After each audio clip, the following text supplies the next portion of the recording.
pada saat ini kita akan kembali diperlihatkan dengan kelompok Xiaoyan yang pada saat ini berhadapan dengan sosok misterius. Setelah benturan sebelumnya, Xiaoyan menyadari bahwa kekuatan spiritual dari sosok misterius ini benar-benar sangat kuat. Namun meskipun begitu, Xiaoyan tidak menghentikan langkahnya, karena Xiaoyan kembali menyerang dan melesat dengan pedang kuno api surgawi miliknya. Di sisi lain, sosok misterius ini juga pada saat ini benar-benar sangat marah, namun dirinya pada saat ini benar-benar tidak berani meremehkan kemampuan dan keterampilan bertarung dari Xiaoyan, sehingga keduanya pun terus berbenturan dengan Xiaoyan yang mendapatkan dukungan Doqi dari semua anggotanya. Setelah banyaknya pertukaran yang dahsyat, keduanya pun kembali terbang mundur. Keduanya pun kembali melesat dan Xiaoyan pada saat ini menggunakan keterampilan 1000 kaki tanpa bayangan. Xiaoyan pun meminta Yiwa pada saat ini untuk meminjamkan Xiaoyan sumber api. Dengan pemikiran Xiaoyan ini, Yiwa pun segera keluar. Sementara itu Xiaoyan langsung melemparkan semua api yang Xiaoyan miliki, sehingga lautan api pun segera tercipta dan Yiwa pada saat ini segera mentransfer semua api miliknya. Nyala api pun seketika langsung melonjak dan Xiaoyan benar-benar bersiap. Sementara itu di sisi lain, sosok misterius ini pun segera mengeluarkan tekniknya, sehingga banyak bila es segera melesat ke arah Xiaoyan pada saat ini. Di ruang yang dipenuhi dengan es dan api ini, pedang berat Xiaoyan pun segera dilepaskan, lalu kekuatan 999 kaki bertabrakan dengan bila tajam berkali-kali. Kemudian banyak benturan yang dahsyat dan besar segera terjadi di tengah-tengah pertempuran ini. Saat lautan api dan cahaya es berangsur-angsur mereda, pemandangan di depan mereka pun berangsur-angsur menjadi jelas. Sementara itu Xiaoyan tidak berhenti dan kembali melesatkan pedang kuno api surgawinya. Lalu benturan kembali terjadi dan pada saat ini Xiaoyan benar-benar mengeluarkan semua kemampuannya. Dengan kecepatan yang Xiaoyan miliki pada saat ini, Xiaoyan segera menghantam dada dari sosok misterius. Lalu raungan pun segera terdengar dari sosok misterius dan dirinya segera terbangun mundur. Kemudian aliran udara putih segera dimuntahkan keluar dari mulut dan hidung sosok misterius. Melihat hal ini, Xiaoyan benar-benar terkejut dan bergumam bahwa itu bukanlah darah. Xiaoyan pun bertanya-tanya, apakah sosok misterius ini sebenarnya? Namun tidak peduli siapakah sosok misterius ini, Xiaoyan masih akan tetap membunuhnya. Akhirnya Xiaoyan tanpa basa-basi segera kembali melesat ke arah sosok misterius tersebut. Xiaoyan kembali mengeluarkan teknik 1000 kaki tanpa bayangan. Sementara itu di sisi lain, sosok misterius ini benar-benar telah kelelahan karena pertempuran dengan Xiaoyan. Pada saat ini dirinya benar-benar bergumam bahwa dirinya tidak bisa dikalahkan oleh orang-orang kecil ini. Sosok pria ini pun seketika tertawa dengan sangat kencang dan dirinya segera mengubah segel di tangannya.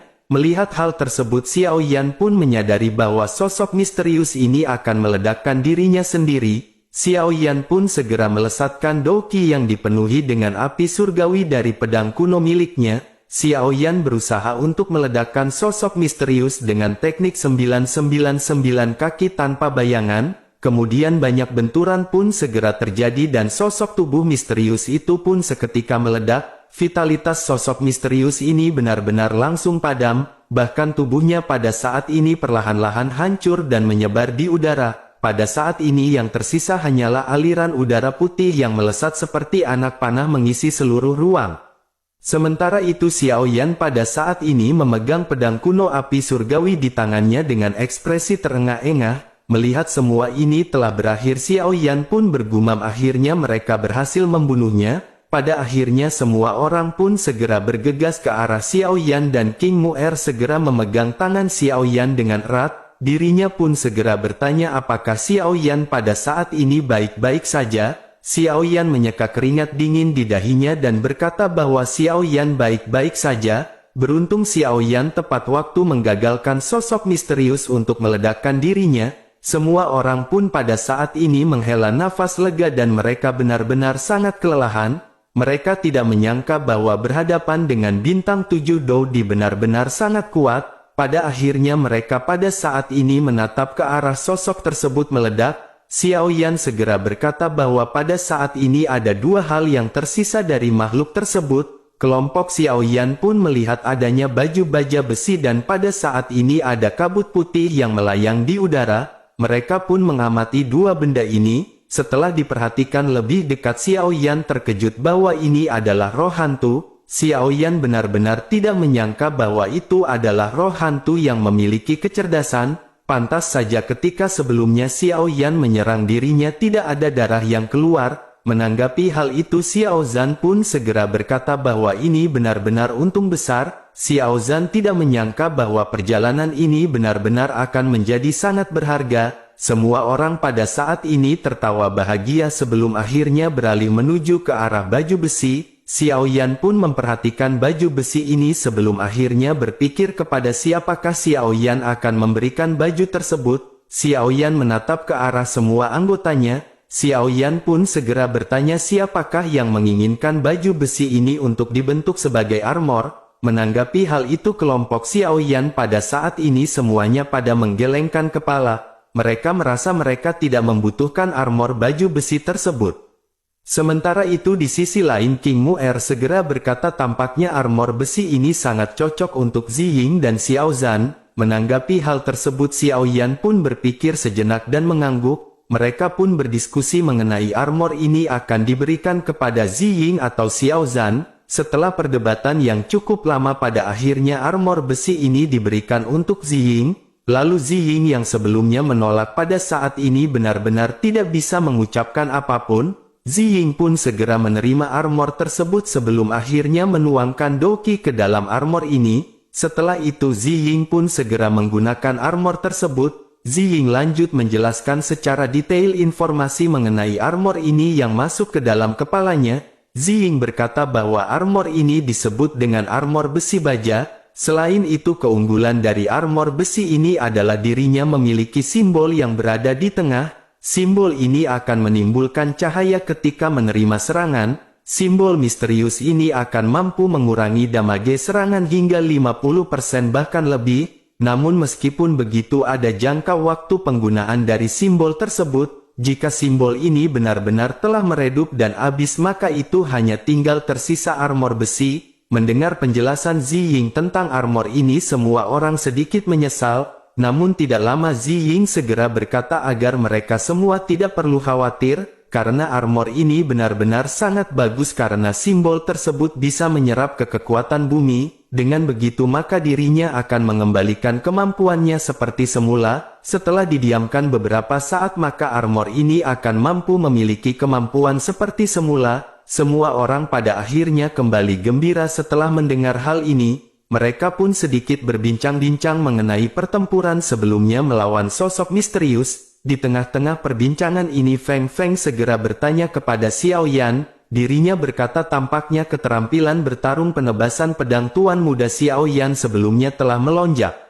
Menanggapi hal itu, mata Xiao Yan pun seketika berbinar. Xiao Yan berkata bahwa sebelumnya Xiao Yan memang bisa melesatkan 999 kaki tanpa bayangan. Tetapi setelah mengucapkan perkataan ini, ekspresi Xiao Yan berubah menjadi muram. Xiao Yan lanjut berkata tetapi pada saat ini Xiao Yan juga tidak yakin. Xiao Yan sadar betul bahwa sebelumnya dirinya bisa menggunakan teknik 999 kaki, tetapi jika pada saat ini mempraktikkannya, Xiao Yan benar-benar tidak yakin bisa melakukan hal itu. Menanggapi hal tersebut, akhirnya semua orang pun segera meminta Xiao Yan untuk mencoba mempraktekkannya kembali. Xiao Yan pun mengangguk dan semua orang segera menjauh. Xiao Yan segera bersiap dengan pedang gunung api surgawinya dan dengan seluruh kekuatannya segera melesatkan teknik 1000 kaki tanpa bayangan. Namun pada saat ini Xiao Yan hanya berhasil menggunakan 888 kaki. Xiao Yan pun menghela nafas dengan penuh penyesalan dan akhirnya segera menjelaskan. Xiao Yan berkata sepertinya semua ini memiliki pengaruh dari kekuatan Xiao Yan yang belum meningkat. Sebelumnya dengan bantuan dari Doqi semua orang kekuatan Xiao Yan meningkat hingga ke level awal bintang 7 Dodi. Tampaknya hal itulah yang membuat Xiao Yan bisa menggunakan teknik tersebut. Semua orang diam-diam mengangguk dan mengerti apa yang dijelaskan oleh Xiao Yan ini.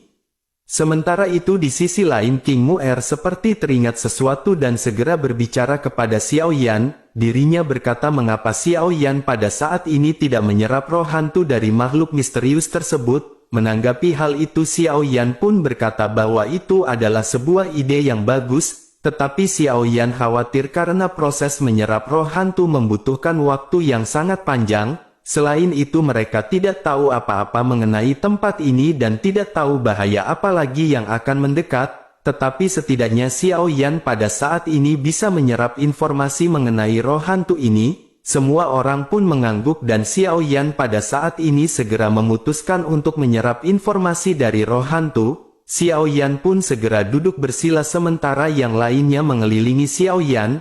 Mereka masing-masing setelah cukup lama Xiao Yan pun segera terbangun. Menyadari hal ini semua orang segera menatap ke arah Xiao Yan dan bertanya level berapakah roh hantu tersebut. Xiao Yan terlihat sangat gembira dan segera menjelaskan bahwa roh hantu ini berperingkat ke-11. Tetapi Xiao Yan tidak mengetahui informasi jelasnya.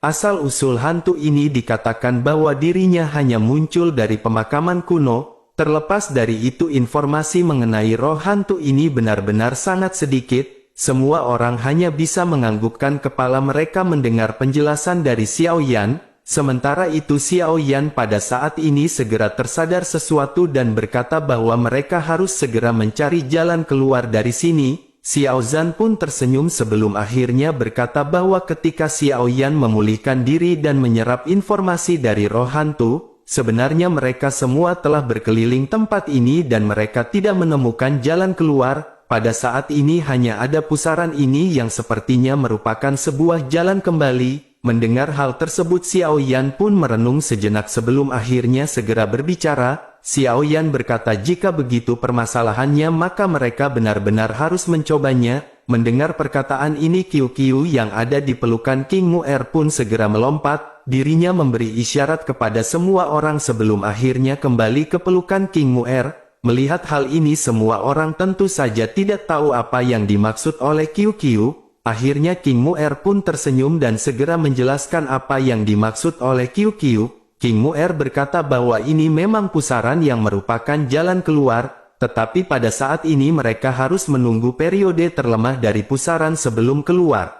Mendengar penjelasan dari King Mu'er ini semua orang benar-benar takjub dengan Qiu. Mereka pun menghela nafas lega sebelum akhirnya memutuskan untuk beristirahat kembali. Namun di tengah-tengah peristirahatan ini Qiu kembali melompat sebelum akhirnya berlari ke arah pojok. Qiu melihat tumpukan batu dan memberikan isyarat. King Mu'er pun segera berkata bahwa ada sesuatu yang terkubur di balik batu-batu ini. Qiu pun berusaha untuk menggali namun Xiao Yan pada saat ini segera melesatkan lengan bajunya. Xiao Yan membantu Qiu untuk menyingkirkan banyak puing-puing batu yang berserakan. Setelah banyak puing ini menghilang kelompok Xiao Yan seketika terkejut. Mereka melihat sebuah tanaman yang berwarna seperti batu tetapi memiliki kembang yang berwarna merah.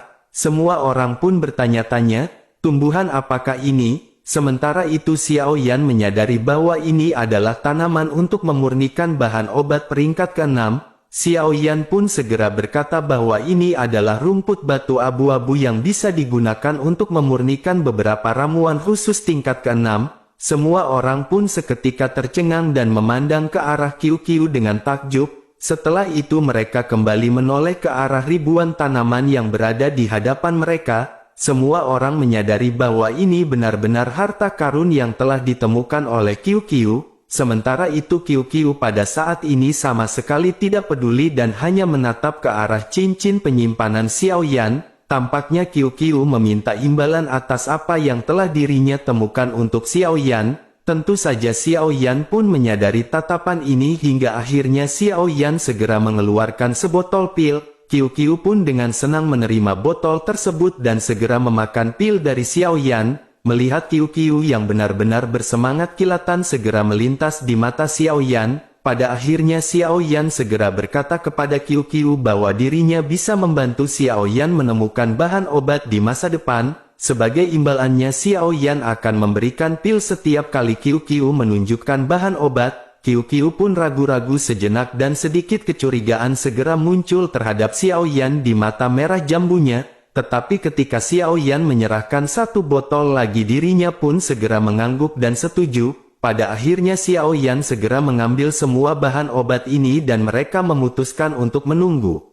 Lalu singkat cerita setelah cukup lama menunggu, Qiu Qiu tiba-tiba melompat dari pelukan King Mu'er, dirinya segera bergegas menuju ke arah pusaran dan tanpa ragu segera melompat. Menyadari hal ini semua orang pun seketika mengikuti pergerakan dari Qiu Qiu. Setelah memasuki pusaran ini semua orang tanpa diketahui segera dikirim ke sebuah tempat. Begitu sampai semua orang seketika melihat sekelilingnya, tempat ini memiliki pemandangan yang sangat indah membuat mata tersepona. Sementara itu Xiao Yan segera melesatkan kekuatan spiritualnya untuk mendeteksi tempat tersebut. Namun Xiao Yan segera mengerutkan kening setelah menyadari bahwa kekuatan spiritualnya benar-benar telah diisolasi. Bahkan jangkauan dari kekuatan spiritual Xiao Yan pada saat ini benar-benar terlalu pendek. Pada akhirnya kelompok Xiao Yan pun memutuskan untuk berjalan dan melihat-lihat. Setelah cukup lama berjalan kelompok Xiao Yan pun melihat cahaya warna-warni di pegunungan hijau yang jauh. Mereka pun berinisiatif untuk menuju ke tempat tersebut dan setelah berjalan seperempat jarak, Xiao Yan tiba-tiba memberi isyarat kepada mereka untuk berhenti. Semua orang pun seketika terkejut dan bertanya, apakah yang telah terjadi? Bersamaan dengan itu mereka merasakan angin kencang dan daun-daun banyak berguguran di pegunungan. Lalu puluhan monster pun segera berjalan menuju ke arah mereka dan pada saat ini monster-monster ini benar-benar menyerang kelompok Xiao Yan. Melihat hal ini semua orang benar-benar sangat geram, meskipun monster ini berperingkat di antara bintang kelima hingga keenam Dodi, mereka benar-benar sangat malas untuk menghabisi monster-monster ini. Namun mereka tidak punya pilihan hingga pada akhirnya mereka mau tidak mau segera membantai kumpulan monster yang mendekat. Mereka pun pada saat ini benar-benar menghabisi semua monster yang ada. Tentu saja sangat mudah bagi kelompok Xiao Yan untuk menghabisi monster-monster ini. Dalam beberapa tarikan nafas monster-monster yang menghampiri kelompok Xiao Yan ini benar-benar dihancurkan. Setelah pertempuran ini semua orang kembali mengumpulkan inti sihir yang berserakan. Akhirnya setelah berhasil mengumpulkan banyak inti sihir kelompok Xiao Yan memutuskan untuk kembali terbang. Di tengah perjalanan ini banyak juga monster yang menghampiri kelompok Xiao Yan tetapi berhasil dihancurkan dengan mudah. Setelah cukup lama terbang hari pun mulai menjadi gelap. Kelompok Xiao Yan pun memutuskan untuk beristirahat sejenak. Di dalam pertempuran sengit sebelumnya Xiao Yan tidak memiliki waktu untuk menggunakan kekuatan spiritualnya dan menyelidiki tempat di sekitar. Oleh karena itu pada saat ini Xiao Yan segera melesatkan kekuatan spiritualnya untuk mendeteksi tempat ini. Kekuatan spiritual Xiao Yan menyelidiki perbukitan hijau dengan jelas di sekitarnya. Xiao Yan dengan jelas melihat banyak monster di seluruh pegunungan sedang berkumpul. Jumlah dari monster ini semakin banyak dan secara bertahap berubah menjadi massa yang sangat padat. Xiao Yan melihat lautan binatang buas dan tanpa sadar Xiao Yan merasa takut. Hal yang paling membuat Xiao Yan merasa takut adalah bahwa ada begitu banyak monster tetapi mereka tidak kacau. Mereka seolah-olah sedang berkumpul dan mendengarkan sebuah instruksi. Akhirnya Xiao Yan pun segera menarik kekuatan spiritualnya dan berkata bahwa dirinya melihat monster yang sedang berkumpul. Hati Xiao Yan pada saat ini benar-benar sangat tenggelam. Sementara itu semua orang pada saat ini juga terkejut dan bertanya, bagaimana mungkin monster bisa tahu cara berkumpul seperti manusia? Mendengar perkataan tersebut Xiao Yan pun kembali pulih.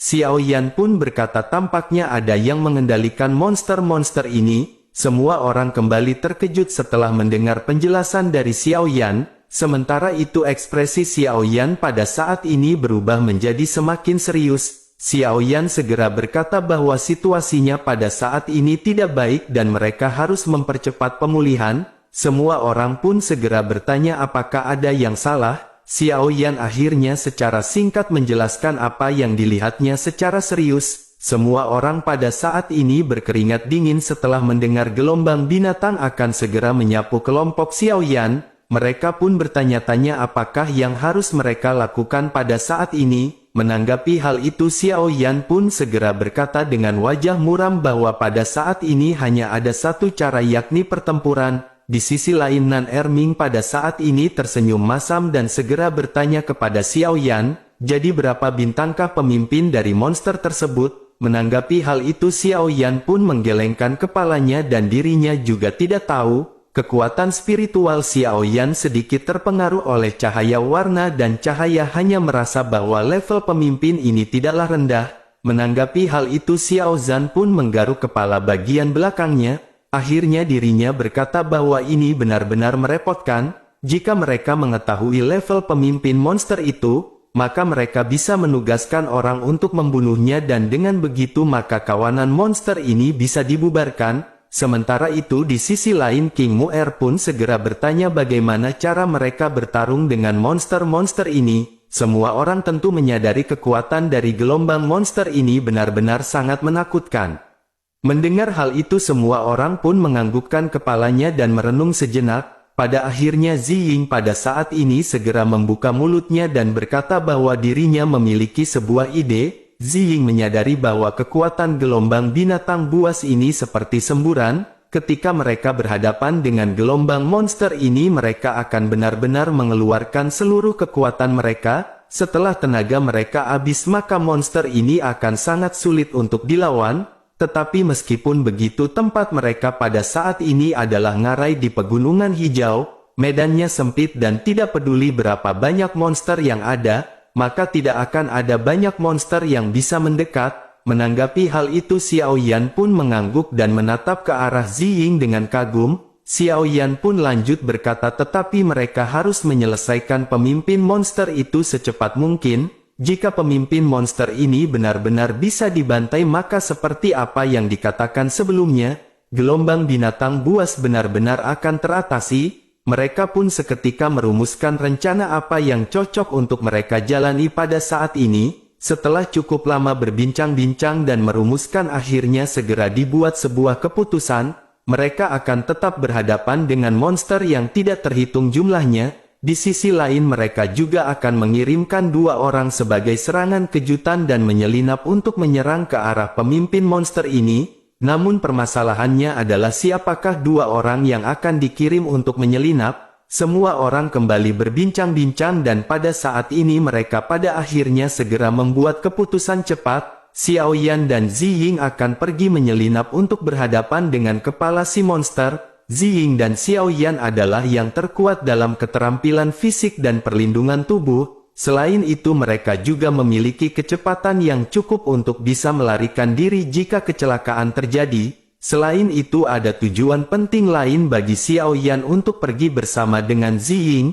Tentu Ziying dan Xiao Yan akan menggunakan kegelapan untuk mengancam pemimpin dari si monster. Dengan begitu maka mereka akan menarik banyak monster kuat untuk kembali ke pertahanan mereka. Hal itu akan mengurangi tekanan di pihak kelompok Xiao Yan yang lain. Dengan begitu maka kecepatan mereka dalam membantai monster yang menyerang juga akan menjadi lebih cepat. Secara singkatnya dengan begitu maka mereka akan segera bergabung dengan Xiao Yan dan Ziying. Pada akhirnya setelah rencana ini dibuat semua orang pun pada saat ini menganggukkan kepalanya. Xiao Yan dan Ziying bersiap dan semua orang segera memandang ke arah Xiao Yan dan Ziying. Mereka segera berkata bahwa Xiao Yan dan Ziying harus kembali hidup-hidup. Xiao Yan pun mengangguk dan segera menghampiri isyarat kepada Ziying dan keduanya segera menghilang dalam malam yang luas. Setelah Xiao Yan dan Ziying pergi kelompok yang tersisa pada saat ini segera bergegas menuju ke arah monster yang mendekat. Namun baru saja kelompok King Mu'er dan yang lainnya beberapa ratus meter dari tempat sebelumnya, kelompok monster yang berada di bawah perintah pemimpin monster di sekitar mereka pun seketika bergerak. Monster level rendah memimpin di depan dan sekelompok monster segera bergegas menuju ke arah ngarai dengan panik. Suara menderu segera bergema di ngarai satu persatu dan suasana di sini pada saat ini benar-benar sangat penuh penindasan. Terlepas dari persiapan dan pengalaman wajah King Mu'er dan 5 orang yang lainnya yang menghadapi gerombolan binatang buas untuk pertama kalinya menjadi pucat, pada akhirnya mereka pun segera berhadapan dengan banyaknya monster yang mendekat. Semua orang menggunakan keterampilan maksimum untuk menghabisi para monster. Mereka pun menghindari terbuangnya doki yang sia-sia dalam penyerangan. Lalu gelombang monster pertama pada saat ini benar-benar tersisa sedikit hingga akhirnya gelombang monster kedua segera datang. King Mu'er dan yang lainnya terus melakukan pembantaian. Latihan keterampilan bertarung tim sebelumnya membuat pemahaman diam-diam semua orang hampir sempurna. Semua orang pada saat ini segera bekerja sama membentuk pertahanan dan penyerangan saling bergantian. Banyak kawanan monster yang pada saat ini benar-benar dibantai satu demi satu, namun tidak ada yang tahu berapa lama gelombang binatang buas dalam pertempuran sengit ini akan berlangsung. Namun meskipun begitu kelompok King Mu'er untuk saat ini masih terlihat aman. Sementara itu di sisi lain di tempat yang tidak terlalu jauh dengan tempat pembantaian dari kelompok King Mu'er, Xiao Yan dan Zi Ying berdiri di pohon setinggi 100 meter, mereka diam-diam menyaksikan monster yang bergerak di bawah. Xiao Yan pun segera berkata dengan suara rendah bahwa gelombang binatang buas pada saat ini benar-benar telah terbentuk. Zi Ying pun mengangguk dan berkata sepertinya kelompok Xiao Zhan dan yang lainnya juga pada saat ini dalam pertempuran sengit, tampaknya mereka harus segera bergegas menuju ke arah pemimpin dari monster ini. Menanggapi hal itu Xiao Yan pun mengangguk dan berkata bahwa mereka benar-benar harus segera membunuh pemimpin ini. Xiao Yan pun melihat ke arah cahaya warna-warni tempat di mana monster-monster ini bergegas. Pada akhirnya sayap tulang di punggung Xiao Yan pun perlahan terbuka. Xiao Yan melesat menjadi bayangan diikuti dengan Zi Ying. Pada saat yang bersamaan para monster yang berada di bawah Xiao Yan pun terkejut melihat sosok Xiao Yan yang bergegas, sehingga raungan marah segera terdengar di antara mereka. Pada saat ini mereka diperintahkan untuk membantai penyusup, namun yang mereka tidak sangka adalah ada penyusup yang pada saat ini benar-benar menuju ke markas mereka. Monster-monster ini benar-benar marah dan melompat keluar dari gelombang binatang buas yang bergegas ke ngarai. Kelompok monster ini pun segera bergegas menuju ke arah kelompok Xiao Yan pergi. Sementara itu di sisi lain mendengar raungan monster sebelumnya banyak juga monster yang seketika melesat ke arah Xiao Yan. Menyadari hal tersebut pedang kuno api surgawi dilesatkan dan beberapa binatang ajaib yang melompat mendekat segera jatuh dan darah menyembur di udara. Beberapa monster menatap pemandangan ini dengan tercengang dan tertegun sejenak. Sementara itu di kejauhan pemimpin dari monster perlahan mengangkat kepalanya dengan bangga. Mata mereka menembus jarak yang jauh dan segera mendarat di Xiao Yan sebelum akhirnya dirinya meraung. Bersamaan dengan raungan ini bayang-bayang bergerak dan belasan monster segera terbang keluar dari gelombang binatang buas. Mereka dengan ganas segera bergegas menuju ke arah Xiao Yan dan Zi Ying. Melihat hal ini Xiao Yan menyadari bahwa monster-monster ini berperingkat di antara bintang kelima dan keenam. Akhirnya dengan gelombang pedang kuno yang besar, 1000 kaki tanpa bayangan segera dilesatkan dengan nyala api surgawi yang dengan cepat menyebar. Api ini pun segera mengamuk menelan puluhan monster di dalamnya. Tebasan pedang Xiao Yan juga menghabisi banyak monster yang mendekat. Dalam sekejap puluhan lolongan yang menyedihkan segera merobek langit malam. Lalu bau terbakar juga tersebar dengan puluhan mayat yang hangus yang terjatuh dari langit. Keganasan dari Xiao Yan ini benar-benar mengejutkan binatang buas. Hal ini juga seketika membangkitkan kemarahan binatang buas lainnya. Di tengah-tengah raungan yang memakan telinga ratusan sosok binatang buas segera bergegas menuju ke arah Xiao Yan. Sementara itu di sisi lain melihat kemampuan dari Xiao Yan ini pemimpin dari monster pun tersenyum jijik. Dirinya pun segera bergumam bahwa sekarang tergantung orang-orang ini menghadapi serangan para monster. Sementara itu di sisi lain melihat banyaknya monster yang bergegas Zi Ying segera bertanya apa yang harus mereka lakukan pada saat ini. Apakah menurut Tuan Muda Xiao Yan mereka benar-benar harus bertarung dengan monster-monster ini? Menanggapi hal tersebut Xiao Yan pun tersenyum dan mengangkat alisnya dan mengajak Zi Ying untuk segera pergi. Xiao Yan dan Zi Ying pun segera melompat dari pengepungan monster-monster ini. Xiao Yan melesat ke depan seperti kilat dan setelah beberapa tarikan nafas, kelompok monster yang berusaha mengejar Xiao Yan benar-benar tertinggal jauh di belakang. Melihat apa yang dilakukan oleh Xiao Yan ini pemimpin monster-monster ini benar-benar marah. Dirinya bertanya-tanya bagaimana mungkin tempat ini bisa didekati oleh penyusup. Akhirnya di bawah komandonya sejumlah besar monster pun segera melepaskan diri dari gelombang binatang buas dan mencegat Xiao Yan untuk menagih hutang.